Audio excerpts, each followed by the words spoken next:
Nos últimos 30 anos, tem crescido o número de surto de vírus, proliferando assim doenças que assolam todo o mundo. Entretanto, relatos históricos de pandemias vão além do século XX e já preocupam a humanidade desde os tempos mais remotos de sua existência. Em tempos de crise, a primeira medida a ser tomada é o racionamento, e a segunda, certamente, é o reuso de insumos. Diferente do que muitos podem pensar, a descontaminação dos respiradores N95 não é algo que se refere a essa pandemia atual do SARS-CoV-2. Desde 2006, estudo realizado pelo Institute of Medicine constatou que durante uma emergência de saúde pública, como a gripe pandêmica, poderá haver escassez de respiradores do tipo N95. O uso desse EPI aumentou drasticamente durante a pandemia do H1N1 de 2009. E se essa cepa tivesse produzido uma maior mortalidade, certamente haveria escassez severa desse insumo. A ameaça do patógeno, como a gripe aviária de 2004, o SARS-CoV de 2002, a síndrome respiratória do Oriente Médio de 2012, tem alertado autoridades sobre a capacidade de mitigar a propagação de vírus de alta mortalidade.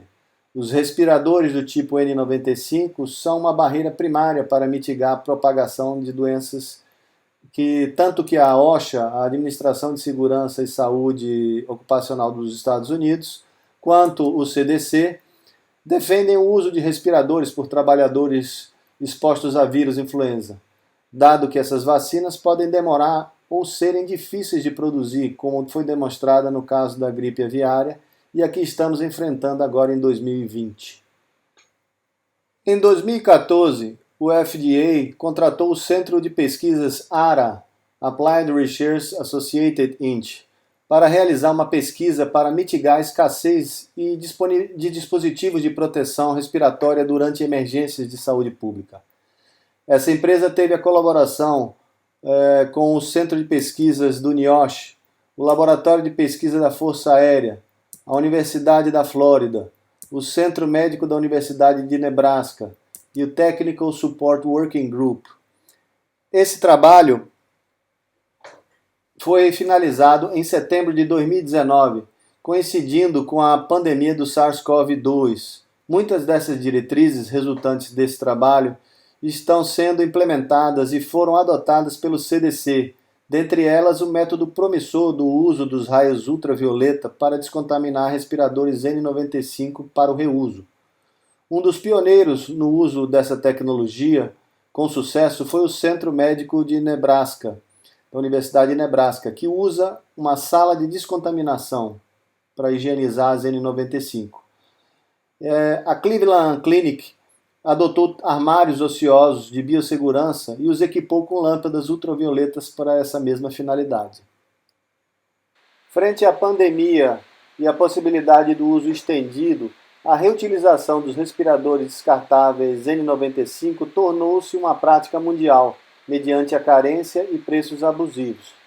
Nós da área de saúde sabemos dos riscos implicados com essa prática. Após uma jornada de trabalho, a máscara certamente é o item mais contaminado que o profissional utiliza. Reutilizá-lo no dia seguinte não é algo que o deixe confortável e seguro. A Anvisa, em sua nota técnica 12 de 2020, lançada em 8 de maio de 2020, que trata do reprocessamento de EPI, diz que, caso o serviço de saúde ou empresa processadora opte por reprocessamento de EPI passíveis de reprocessamento, ela deve elaborar, validar, implementar protocolo de reprocessamento conforme estabelecido na RE 206/2006, seguido das instruções de uso e especificações do produto estabelecidos pelo fabricante.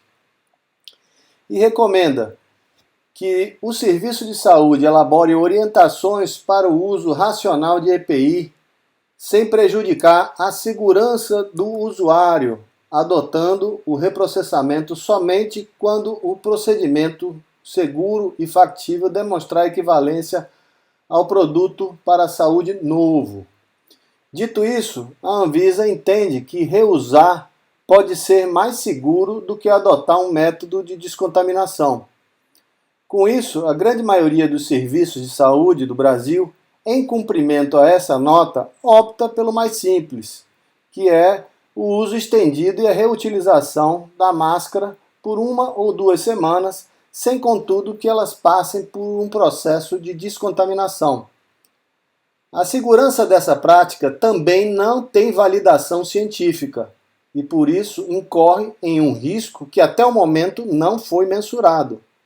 Essas máscaras também são usadas na indústria para a proteção de poeiras e vapores. Nesses ambientes, os fabricantes dizem que elas podem ser usadas indefinidamente, até quando não conseguir respirar, se estiverem danificadas ou molhadas. Esse preceito foi levado para a área de saúde, só que nessa área o risco não é físico ou químico, mas sim biológico, o que é bem diferente. Fica fácil de perceber que os processos que higienizam esse EPI para reutilização, sem alterar as propriedades físicas, aumentam a segurança do profissional. Exigir que esses processos tenham equivalência a um produto de saúde novo, como determina a Anvisa, talvez seja exigir demais em tempos de pandemia.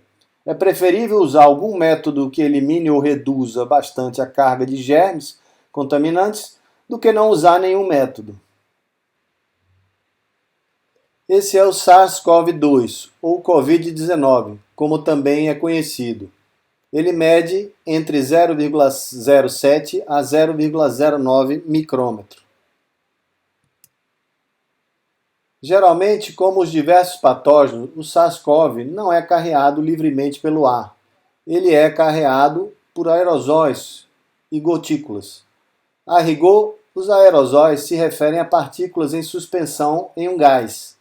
O que difere os aerosóis das gotículas é o tamanho da partícula. A literatura é conflitante nessa diferenciação de tamanho. Talvez o valor que melhor diferencie seja 10 micrômetros. Geralmente é aceito que partículas com diâmetro entre 5 e 10 micrômetros seguem o fluxo de ar e são potencialmente capazes de transmissão a longo alcance. Partículas menores do que 5 micrômetros penetram facilmente nas vias aéreas até os espaços alveolares. Partículas menores do que 10 micrômetros penetram facilmente abaixo da glote. Partículas grandes com diâmetros maiores que 20 micrômetros referem-se àquelas que seguem uma trajetória balística, ou seja, caindo principalmente sob a influência da gravidade, nas quais são grandes demais para seguir o fluxo de ar por inalação.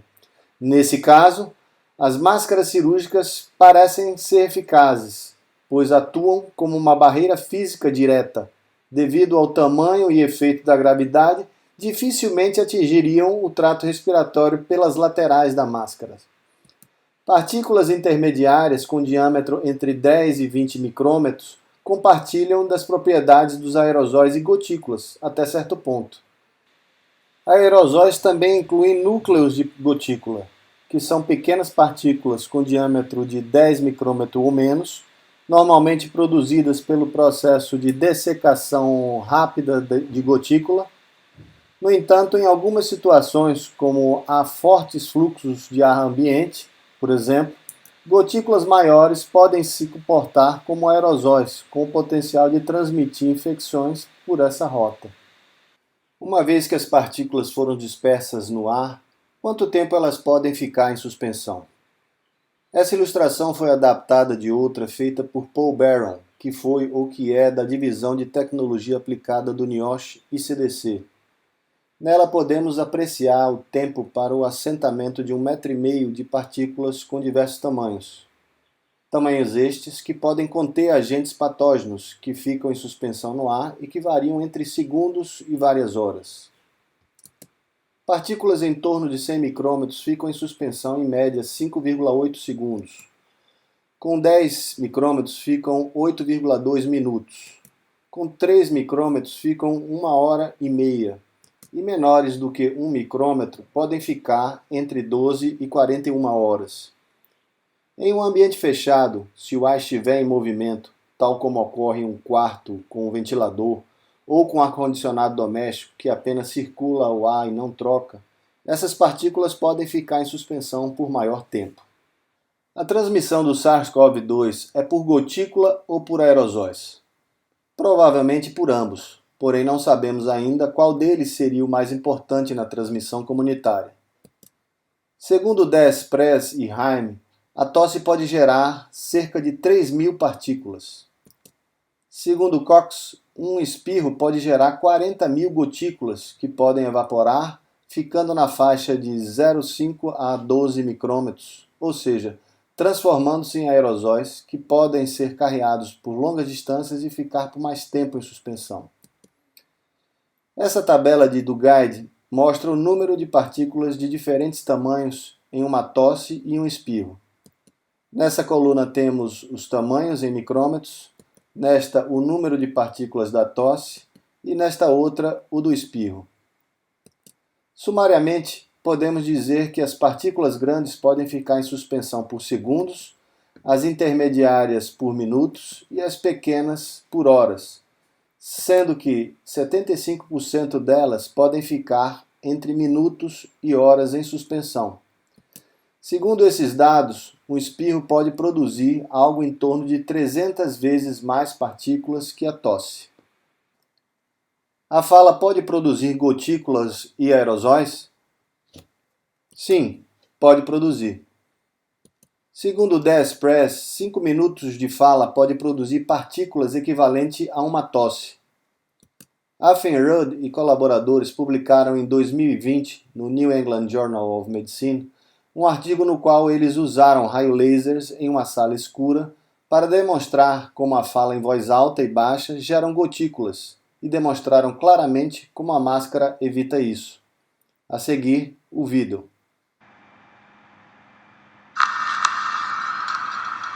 I'm recording. Stay healthy. Right. Stay healthy. Right. Less loud. Stay healthy. Good. Are you recording? Yeah. Stay healthy. Louder. Stay healthy. Louder. Stay healthy. Nothing. Mendelssohn, em uma carta ao editor publicada no New England Journal of Medicine, afirmou que aerosóis produzidos experimentalmente contendo SARS-CoV-2 permaneceram infecciosos em ensaios de cultura de tecidos durante 3 horas, apenas com uma ligeira redução da infectividade. Em um trecho dessa carta ele diz que aerosóis de pessoas infectadas podem, portanto, representar uma ameaça de inalação, mesmo a distâncias consideráveis e em espaços fechados, principalmente se houver falta de ventilação. A possível contribuição de aerossóis infecciosos para a pandemia atual sugere a conveniência de usar máscaras adequadas sempre que se pense que pessoas infectadas possam estar próximo e deve fornecer ventilação adequada em espaços fechados onde essas pessoas sabidamente estão ou que podem ter estado recentemente. Ou seja, quando se fala em máscara adequada para aerosóis, ele está se referindo a respiradores N95, pois as máscaras cirúrgicas, como vimos, só protegem contra gotículas. Máscara e respirador. A máscara implica em uma barreira não selada, ou seja, nem todo o ar respirado é filtrado. Parte dele pode advir do entorno da máscara, nas quais as partículas menores podem ser inaladas. Máscaras cirúrgicas são barreiras hidrofóbicas, ou seja, à prova de respingos. E respiradores implica que todo o ar inalado seja filtrado. Para isso ele deve ter uma vedação adequada à face do usuário, impedindo que o ar não entre e nem saia pelo entorno do respirador. Respiradores com válvula expiratória.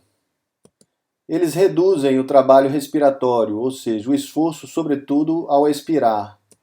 Aumentam a vida útil do respirador, pois o ar passa em apenas um sentido através do filtro. Não protege o ambiente, pois o ar expirado vai direto para o ambiente sem contudo ser filtrado. Caso o usuário esteja infectado, ele estará jogando agentes contaminantes no ambiente. Esse tipo de respirador não deve ser utilizado em estabelecimentos de saúde, conforme a Anvisa. Em situações de carência, conforme a Anvisa, é permitido o uso deste equipamento desde que se use um protetor facial associado. Por que o nome N95? O respirador conhecido como N95 refere-se a uma classificação de filtros para aerosóis adotadas nos Estados Unidos, pela NIOSH, que é o Instituto Nacional de Segurança e Saúde Ocupacional, onde o N significa Non-Oil Resistant. Há também os prefixos R, que significam Oil Resistant, e P, Oil Proof, que são usados pela indústria. O 95 significa que filtra pelo menos 95% de partículas de tamanho de 0,3 micras de sal, com cargas neutralizadas, com um fluxo de 85 litros de ar por minuto. Há também as 99, que filtram 99% das partículas, e as 100, que filtram 99,7% das partículas. Por exemplo, uma P100 indica que ela é a prova de óleo e retém 99,7% das partículas. O que é PFF? Peça facial filtrante, que é uma denominação adotada pela Comunidade Europeia e que o Brasil adotou também. Há as PFF1, que filtram mais de 80% das partículas, as PFF2, que filtram mais de 84% das partículas, as PFF3 filtram mais de 99% das partículas, e no caso das PFF2, o teste é feito com partículas de sal e parafina líquida com um fluxo de 95 litros de ar por minuto. Elas equivalem às N95. Como funcionam os respiradores N95 ou PFF2? Esses respiradores são feitos de 3 camadas. Uma externa, que é higrofóbica, que retém partículas maiores. Uma interna, que é feita de material macio para acomodação da face. E uma intermediária, que é o elemento filtrante. Esse elemento é feito de uma trama de fibras de polipropileno. Aqui temos as 3 camadas vistas pela microscopia eletrônica de varredura. O mecanismo de filtragem desse respirador precisa atender a 2 requisitos básicos. Os poros do elemento filtrante devem ter tamanho pequeno o suficiente para reter as partículas, mas ao mesmo tempo, tamanho suficiente para que não impeça o indivíduo de respirar. Em função disso, há um limite mínimo para o diâmetro desses poros. Para atender a esse requisito de otimização, os respiradores N95 PFF2 operam essencialmente com 3 princípios. Impacto inercial. As partículas do aerosol, maiores que 1 micrômetro, são barradas com inércia suficiente para impedir que elas fluam entre as fibras, ficando assim impactadas na trama. Difusão.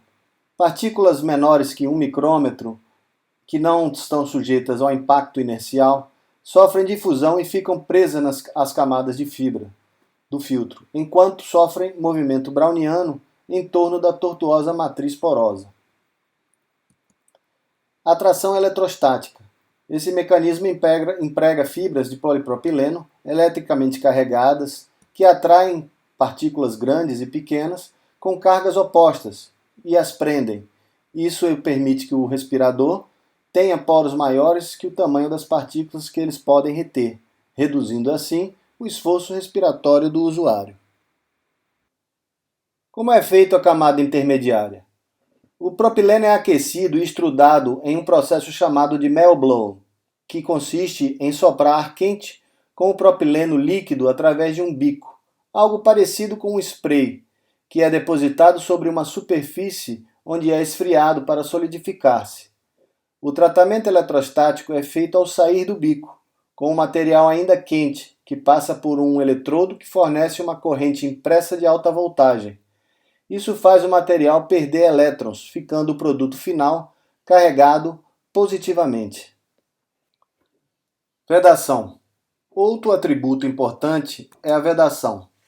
É de fundamental importância que o respirador esteja bem acoplado à face do usuário.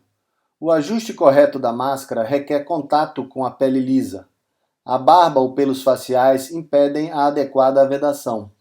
Foi demonstrado que mesmo o crescimento da barba de um dia permite a entrada de ar. Testes de vedação devem ser realizados antes do uso. Há máscaras que não conseguem vedar adequadamente a rostos pequenos, requerendo a troca por modelos que acoplem melhor. Métodos de descontaminação do N95. Há um site na internet chamado N95Decon, que é integrado por uma equipe multidisciplinar altamente capacitada que estão congregando dados e métodos para a descontaminação e o reuso seguro desse EPI. Métodos indesejáveis.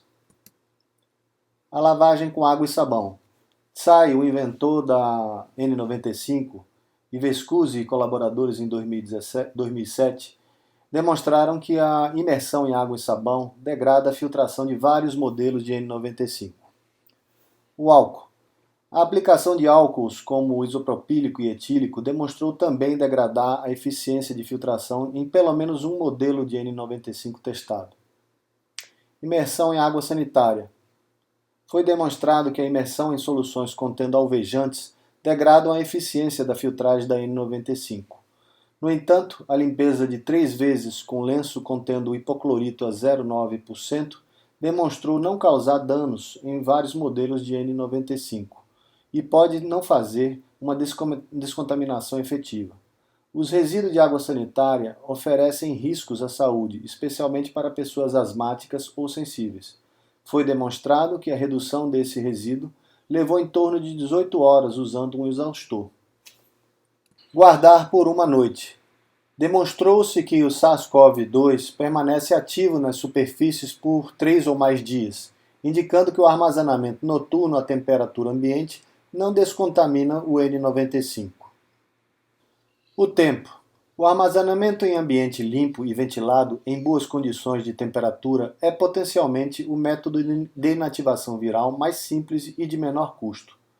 O vírus de RNA envelopado, como o coronavírus, eventualmente perdem a capacidade infecciosa à temperatura ambiente ao longo do tempo. Há na literatura muitos testes feitos por vários autores sobre o tempo de sobrevida desse vírus sobre diversas superfícies, mostrando resultados muito variados. Essa tabela resume testes acima mencionados do tempo de vida do vírus em máscaras cirúrgicas e apenas uma N95. Como vimos, são poucos os experimentos. O armazenamento à temperatura ambiente de 22 graus Celsius com umidade entre 40% e 65% por 7 dias deve reduzir significativamente o risco de exposição ao SARS-CoV-2, porém não garante a descontaminação. O acondicionamento em temperaturas inferiores a 22 graus pode aumentar significativamente esse tempo de espera. Há necessidade de mais experimentos para fornecer uma orientação mais clara.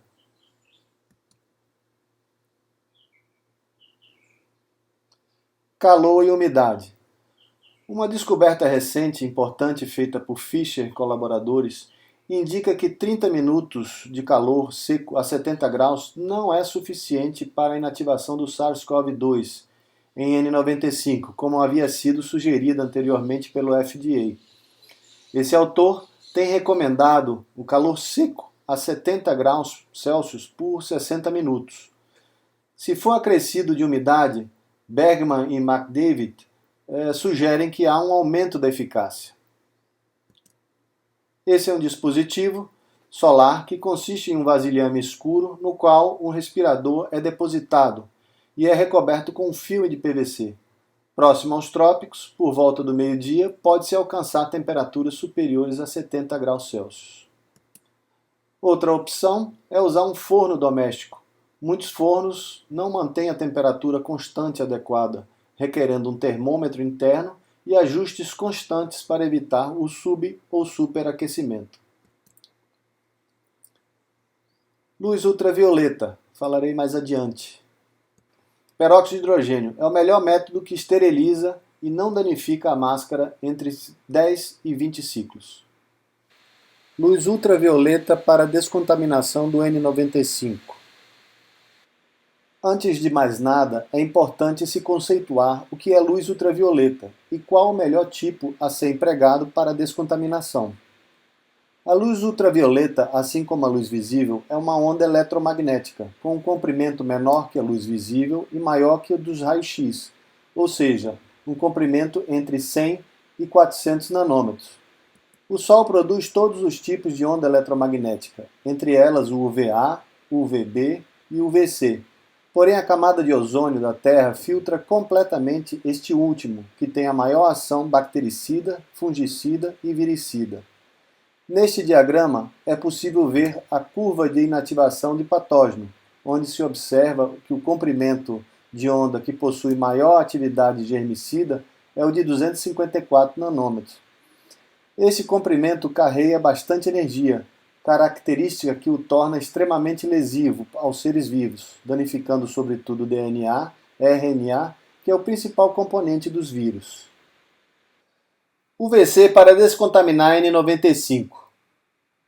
O UVC tem sido amplamente usado para descontaminação da água e superfícies, e crescente aplicação para desinfecção de dutos de ar-condicionado, ambientes, salas de cirurgia, entre outras. Evidências na literatura.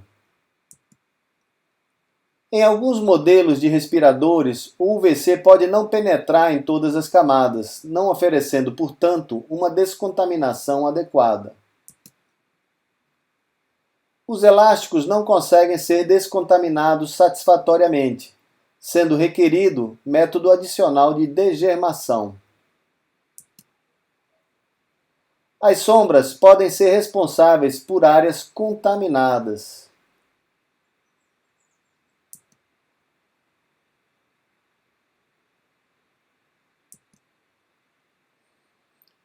Doses mais altas podem ser necessárias para inativar outros patógenos. É sempre preferível usar um respirador limpo e novo a cada jornada de trabalho. Esse método deve ser usado apenas em tempos de escassez. É interessante enfatizar que, mesmo após a descontaminação pelo UVC, o EPI ainda assim pode conter outros patógenos que não o Covid-19. Além de descontaminar, o método também deve manter a integridade do respirador, mantendo-o atenuando de forma aceitável não apenas a capacidade de filtração, assim como a vedação e a tensão dos elásticos. Cuidados. A descontaminação é criticamente dependente da aplicação do comprimento de onda apropriado, ou seja, muito próximo dos 254 nanômetros. A dose do UVC ideal é maior ou igual a 1 joule por centímetro quadrado para inativação dos análogos do SARS-CoV-2 em N95. Segundo Fischer e Schaeffer em 2011 e Cyphers em 2020, a luz ultravioleta, quando passa pelas camadas da N95, é atenuada, resultando em valores de irradiâncias que são menores do que 3 a 400 vezes mais baixos do que a irradiância na superfície. Isso na dependência do modelo do respirador. Em razão disso, a dose de inativação viral nas N95 é cerca de 500 vezes maior do que a dose necessária para inativação desses vírus em superfície ou no ar. Cosméticos e cremes não devem estar presentes no respirador, pois podem causar falhas na descontaminação. Alguns profissionais de saúde usam protetores solar durante o trabalho, pois as luzes fluorescentes, assim como os focos cirúrgicos, emitem ultravioleta, causando inclusive bronzeamento. Resíduos desses protetores nos respiradores podem bloquear a ação dos raios ultravioleta. Após a descontaminação, é essencial que se faça teste de vedação previamente ao uso. Bergman e colaboradores indicam evidências de que a vedação dos respiradores diminui com a numerosas colocação e retirada. Segundo ele, é bem provável que colocar e retirar o respirador danifique-os mais do que os múltiplos ciclos de ultravioleta. O uso de materiais refletivos. Rufala e colaboradores, em 2014, recomendam o uso de materiais refletivos no compartimento de descontaminação, para aumentar a dose do UV fornecida. Essa tabela mostra o percentual de refletância do UV pelos diversos materiais. Pode-se observar que, dentre os diversos materiais, a superfície do alumínio não tratado e polido tem boa refletância e são relativamente fáceis e baratos de serem adquiridos. Evitar o uso de anteparos de vidro entre a fonte e o respirador. Deve-se garantir que não haja obstruções ou materiais entre a N95 e a fonte de UVC. O vidro comum, que é o borosilicato, bloqueia quase toda a luz ultravioleta, de acordo com a International Ultraviolet Association. Portanto, deve-se evitar o uso desse material para proteger a lâmpada.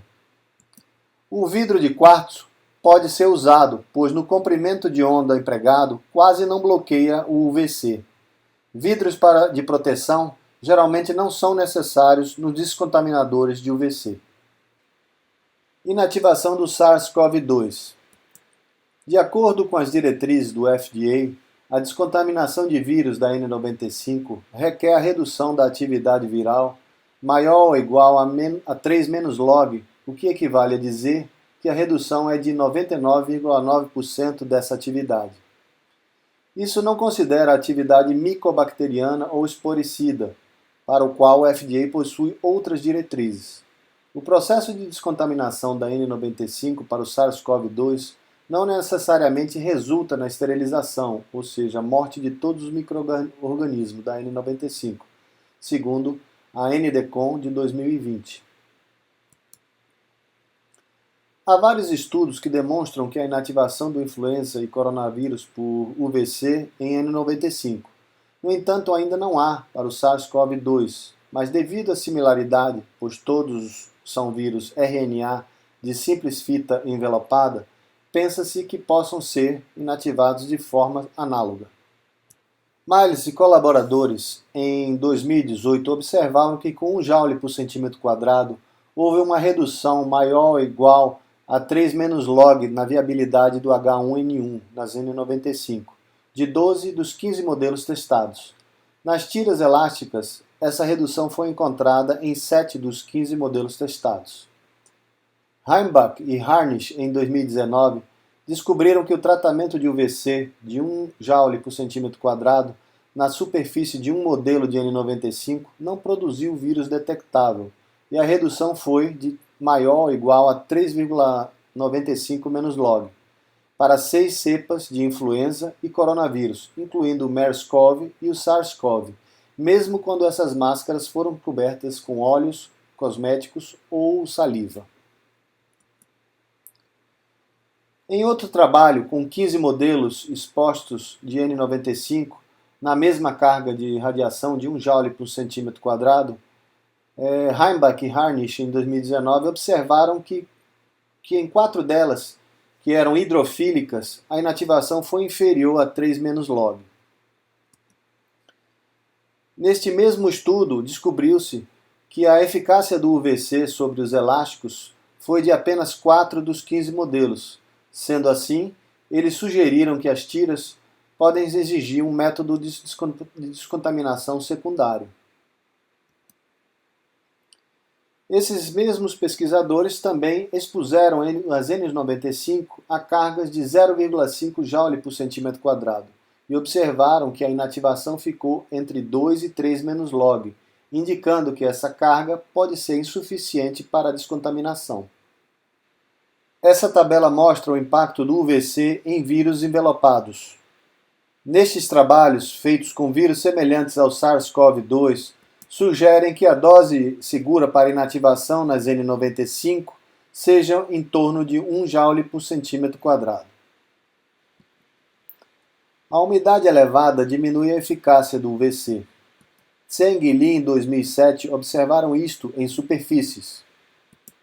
Wood e colaboradores, em 2012, observaram nos N95. Isto sugere que uma etapa de secagem anterior seja benéfica. Wu e colaboradores, em 2012, observaram que sujeira no N95 reduz a eficácia da inativação do UVC de bacteriófagos MS2. Sabe-se que gotículas maiores depositadas sobre o N95 requerem maior carga de inativação se comparado com gotículas menores. Enquanto uma dose de 1 joule por centímetro quadrado na superfície de muitos modelos de N95 inativam análogos do coronavírus, doses superiores podem ser necessárias para inativar outras classes de patógenos, tais como os vírus não envelopados, bactérias, esporos bacterianos e fungos. UVC e integridade do N95.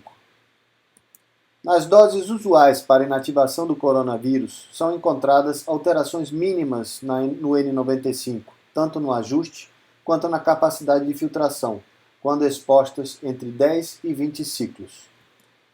Bergman e colaboradores, em 2012, observaram que alguns modelos não atendiam às especificações da OSHA e se danificavam com apenas 5 ciclos, ao passo que outras suportavam mais do que 15 ciclos.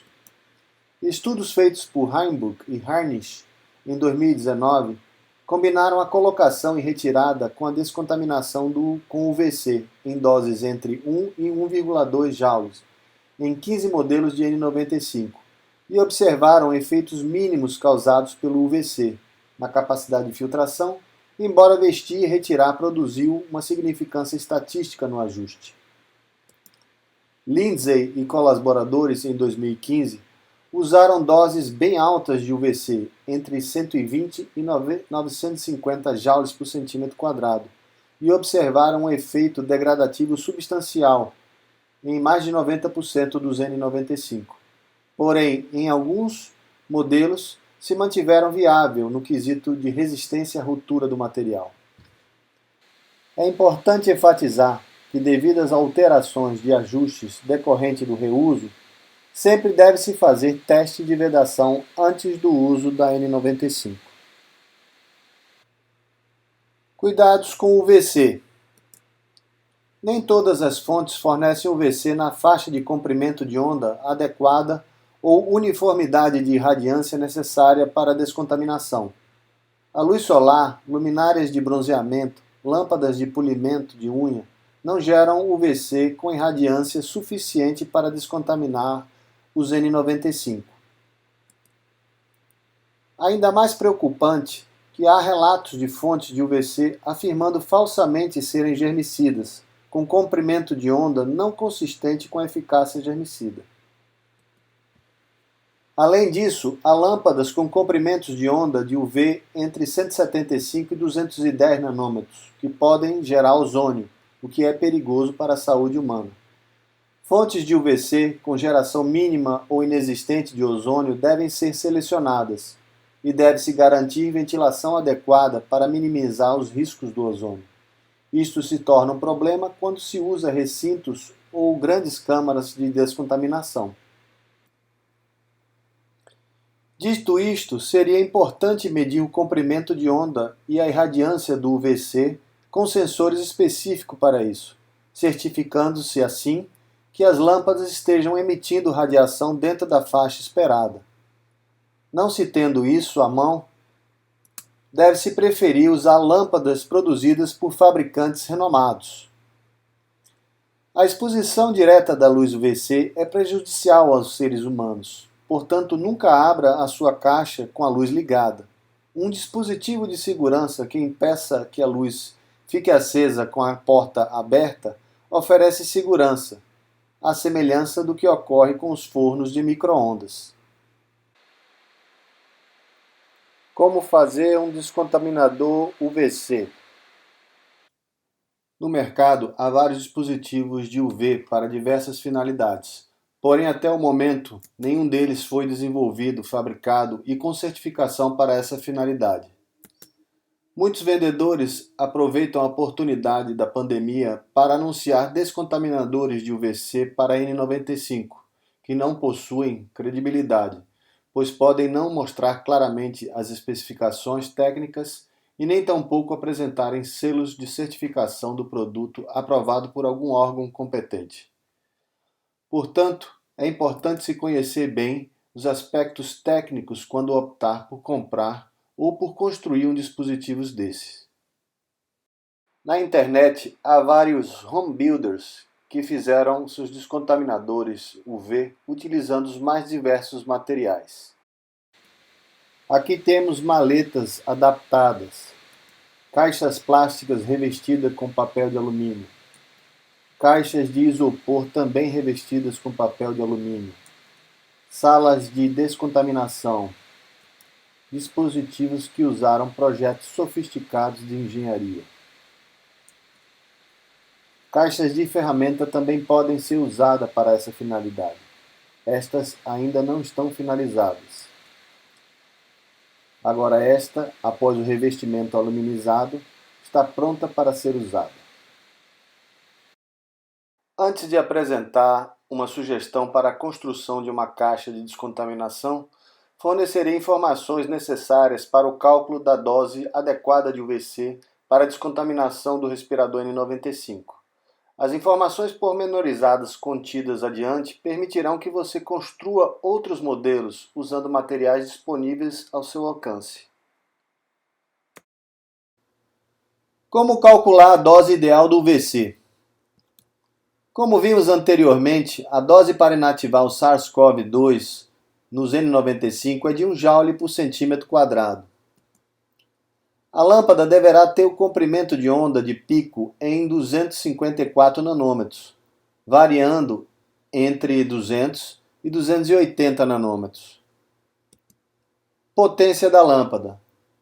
A potência expressa na embalagem da lâmpada é a potência nominal, ou seja, é a potência em watts que ela gasta para produzir a luz.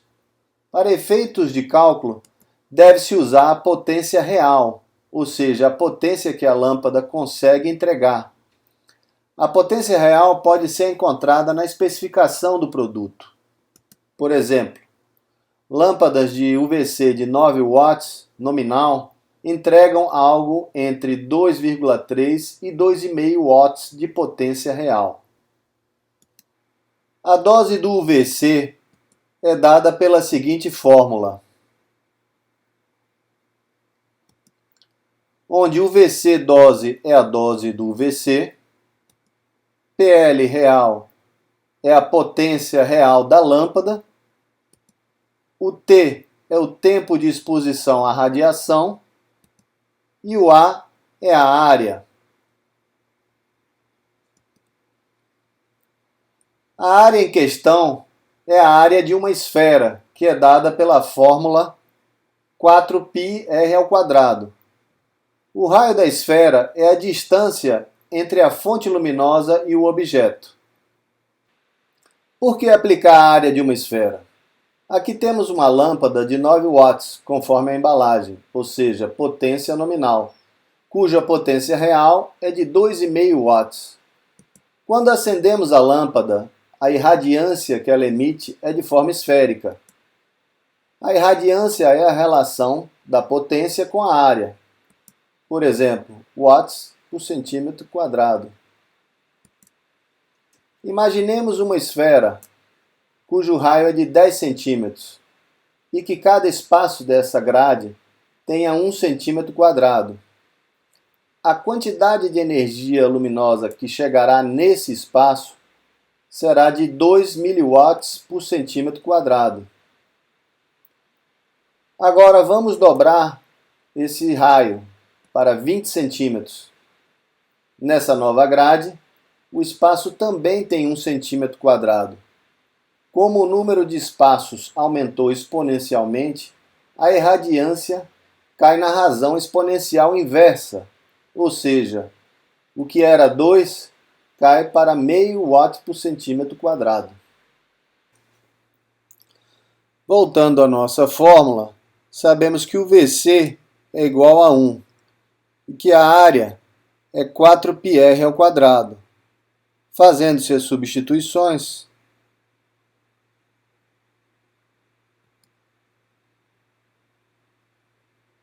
temos que 1 é igual à potência da lâmpada vezes o tempo sobre 4πr². Mas na realidade, o que queremos saber é o tempo. Então, fazendo-se as substituições, temos que o tempo é igual a 4πr ao quadrado sobre a potência da lâmpada. Vamos a um exemplo. Qual o tempo de descontaminação de um respirador que está a 10 centímetros de distância de uma lâmpada de 9 watts, cuja potência real é de 2,5 watts? Aplicando-se a fórmula anterior, temos que T é igual a 4πr ao quadrado sobre a potência da lâmpada, onde π é 3,14, R é 10 ao quadrado, PL é 2,5. Calculando-se, teremos o tempo de 502,4 segundos, que convertido para minutos, teremos 8,37 minutos, que convertendo os segundos para o sistema sexagesimal, teremos 8 minutos e 22 segundos. Portanto, esse é o tempo que uma das faces do respirador deverá ser exposto ao UVC, com esta lâmpada de 2,5 watts de potência real, para receber a dose de 1 joule por centímetro quadrado. Há ainda o método de Cates, para se calcular a irradiância em pontos. Pode-se escolher um ponto no respirador e fazer medidas, como demonstrado na gravura. Entre outras medidas, é levado em consideração o comprimento do bulbo da lâmpada. É importante se escolher o ponto no respirador que fique mais distante do bulbo para evitar subdoses nessas áreas. Não vou demonstrar detalhes da técnica, mas estou apenas pontuando que esse método existe. E com os dados dessa imagem, é possível se calcular a irradiância. Para se calcular a dose do UVC, basta multiplicar a irradiância pelo tempo. Para certificar-se que a dose do UVC esteja correta, pode-se usar dosímetros de UVC. Neste exemplo, temos um dosímetro que consiste em adesivos que podem ser colados em diversas posições do respirador, sobretudo nos locais mais distantes da fonte luminosa. A exposição do UVC faz os adesivos mudarem de cor, que pode ser comparado a um cartão de referência. Nesse caso, o tempo adequado de exposição é dado pela conversão da cor do adesivo na cor desejada. Agora que já sabemos calcular o tempo de exposição ao UVC para fornecer a dose adequada, vamos partir para construir o nosso descontaminador. O descontaminador doméstico que estou propondo a fazer possui apenas uma lâmpada. Devido a isto, para que o UVC alcance toda a superfície do respirador, será requerido 2 ou mais mudanças de posição, a depender do desenho do respirador. Caixas descontaminadoras com 2 ou mais lâmpadas geralmente não necessitam de mudança de posição. Alerta! Caso não tenha habilidades para manusear materiais elétricos com segurança, não tente fazer sozinho. Peça ajuda a um profissional qualificado.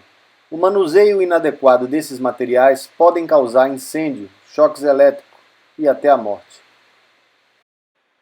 Materiais. A caixa.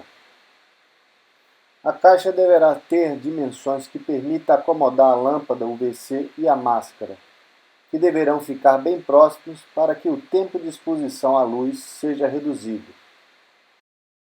Se possível, deverá ser de material refletivo, como por exemplo o alumínio polido.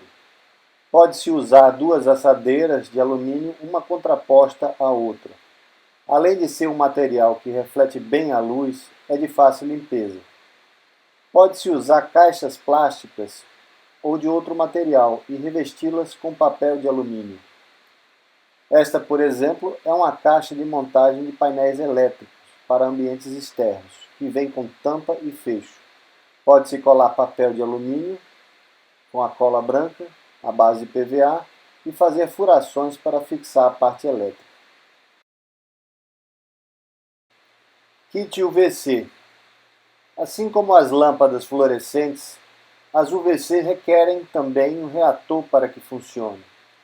Há no mercado kits contendo lâmpada, reator e soquete. São ótimos, pois evita problemas de incompatibilidade caso opte por comprar separadamente. Não há necessidade de se ter lâmpada muito potente para descontaminar um simples respirador. Lâmpadas entre 5 e 18 watts servem bem para esse propósito. Fiação: 1,5 m a 2 metros de fio 0,5 ou 0,75 mm e um plug macho. Interruptor: pode-se usar um que possa ser adaptado à caixa ou um interruptor do tipo que se usa em abajur. Prensa-cabo: o prensa-cabo é adaptado à caixa e é por onde entra o fio de alimentação. Além de oferecer um bom acabamento, ele trava o fio, evitando que ele desprenda devido a puxões inadvertidos. Dispositivos de fixação: o soquete da lâmpada e o reator devem ser fixados à caixa por meio de rebites ou parafusos com arruelas e porcas. Montagem: deve-se planejar com cuidado e de forma pensada onde será fixado o reator, o interruptor, o prensa-cabo e o soquete, para que em seguida possa-se fazer as furações.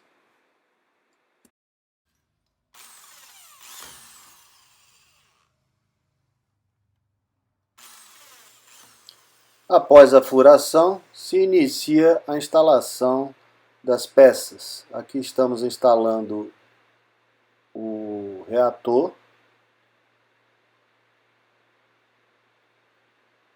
passando o fio para dentro da caixa do reator para fazer a ligação.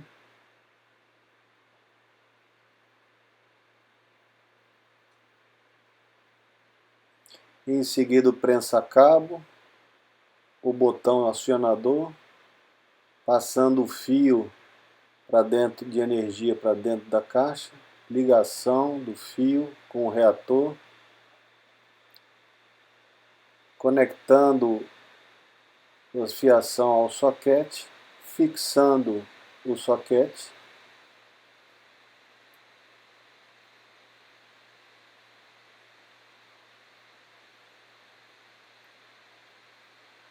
bem firme, fiação já instalada. Vamos colocar a lâmpada, ok, bem fixa, evitar pegar na lâmpada. Lâmpada acesa, sistema funcionando ok e desligando.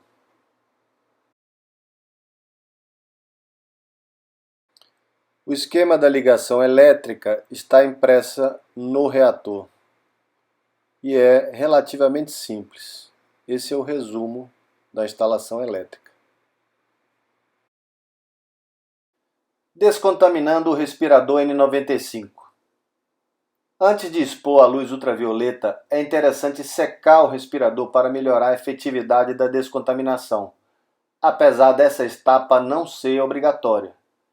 Esta secagem pode ser feita ao ar ambiente, de um dia para o outro, que é mais simples, ou expondo-se ao sol, caso tenha disponibilidade. Nesse caso, deve-se cuidar, pois a chuva pode estragar o processo. Um método interessante de acelerar a secagem seria expor o respirador à luz infravermelho. Lâmpadas comuns no mercado, usadas para aquecimento de partes do corpo, podem ser usadas para esse fim. Por exemplo, expor um respirador a uma lâmpada de 250 watts a 20 centímetros de distância por 30 minutos é capaz de secá-lo. A lâmpada muito próxima pode queimar o respirador. Para evitar danos, é preferível usar distâncias maiores e tempos maiores também.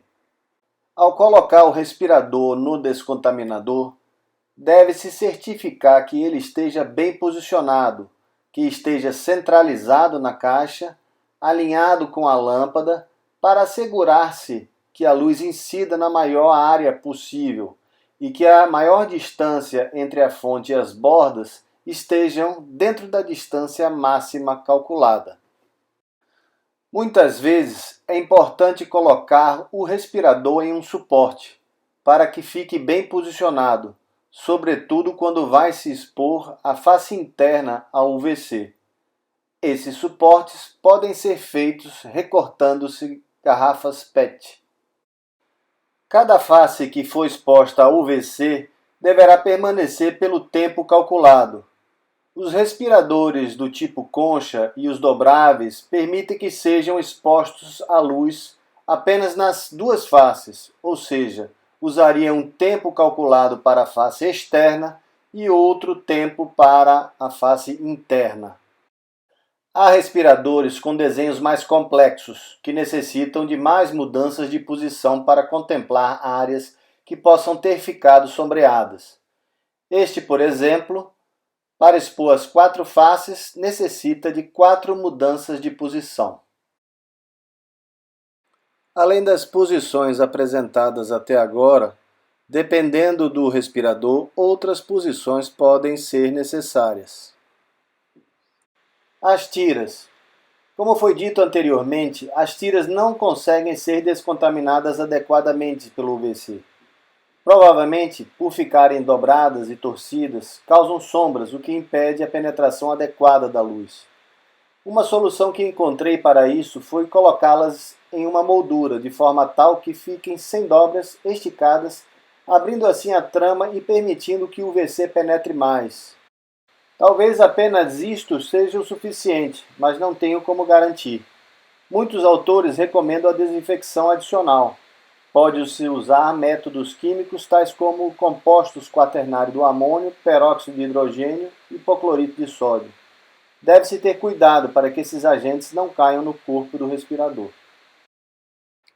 Deve-se assegurar também que no momento do uso não haja resíduos desses agentes descontaminantes. Após finalizado o ciclo de descontaminação, o respirador pode ser retirado da caixa para o acondicionamento ou mantido por minutos a mais, com a luz apagada. Ainda que essas lâmpadas não produzam ou produzam pouco ozônio, a exposição a este agente pode acrescentar ação germicida. Normalmente, ao se abrir a caixa, nota-se o odor característico do ozônio. Isso indica que a sua concentração é igual ou superior a 0,15 parte por milhão. Esse valor é chamado de ponto de extremidade de cheiro, ou seja, ponto em que o cheiro do ozônio pode ser percebido por pessoas comuns. É também conhecido como ponto saudável padrão, pois nessa concentração não causa malefícios. A concentração germicida varia entre 2 a 0,25 parte por milhão, ou seja, a concentração suficiente para sentir o cheiro é germicida.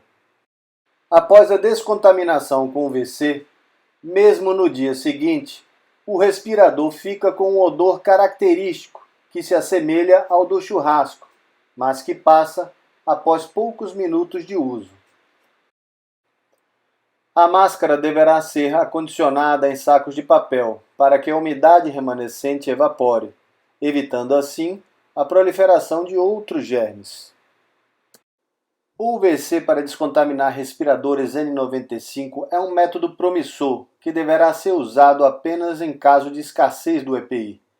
Deve-se preferir sempre o uso de um respirador novo e descartá-lo após a jornada de trabalho. A descontaminação a nível hospitalar desses respiradores, seja por UVC, seja por vapor de peróxido de hidrogênio, não é algo simples que possa ser implementado do dia para a noite. Requer tempo considerável de implantação. Apenas para ilustrar, o processo de descontaminação a nível hospitalar do Centro Médico da Universidade de Nebraska é composto de 51 etapas, que vai desde a coleta dos respiradores até a entrega no dia seguinte aos seus respectivos usuários. Aqui no Brasil, algumas universidades e empresas estão desenvolvendo dispositivos para essa finalidade. Porém, ainda de forma pequena e não disponível aos hospitais e aos consumidores individuais. Obrigado por me assistir e trabalhe sempre com segurança.